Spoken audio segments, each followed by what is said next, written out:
So back in 1977, Richard Donner was directing both Superman and Superman 2 at the same time. But the filming of these two movies was approaching about a year and a half.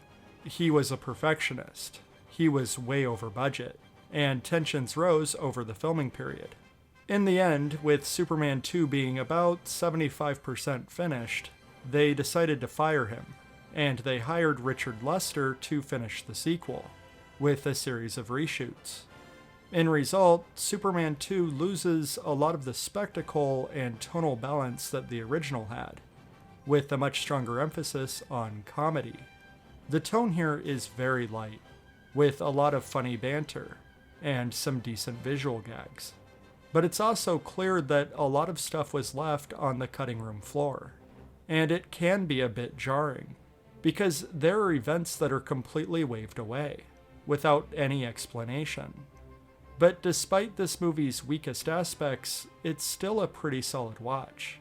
If you remember from Superman the movie, it opens with General Zod and his two companions being imprisoned in this square glass space prison thingy, or as nerds refer to it, the Phantom Zone.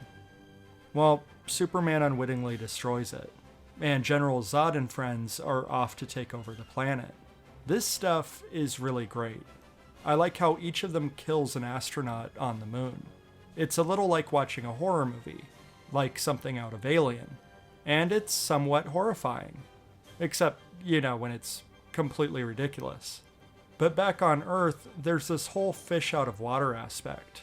And I love how they're effortlessly terrorizing the humans, all while being bored and unimpressed. Superman is unaware that all of this is happening, since Clark and Lois have been sent to Niagara Falls to cover a story about a honeymoon suite scandal. And Lois is convinced that Clark Kent is actually Superman. The bantering between Lois and Clark is really good here. This is where the comedy is most effective, and it's easy to get invested in this romantic plotline.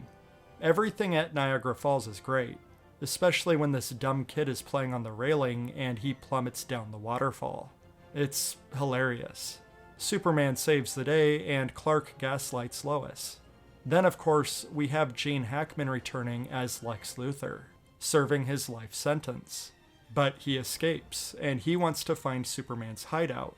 And in doing so, he learns about General Zod, and wishes to join forces. I think Lex was a decent villain for the first movie, but he feels like a backseat driver in this one, and I think his scenes are a bit of a detriment to the movie. Anyway, Clark confesses to Lois, and he permanently gives up his powers so he can be with her. And then immediately after, he regains his powers so he can confront General Zod. It feels really underdeveloped and hand-wavy, but the big showdown is a ton of fun. And it all wraps up with Clark magically erasing Lois's memory, and continuing to be Earth's defender, back to a life of selflessness and solitude. At the end of the day, Superman 2 isn't quite as spectacular as the original, but the romantic chemistry is strong as ever. The central conflict is a lot more interesting, and the entire movie is a joy to watch. It's a bit campy, it's rough around the edges, but it's still one of the best Superman movies ever made.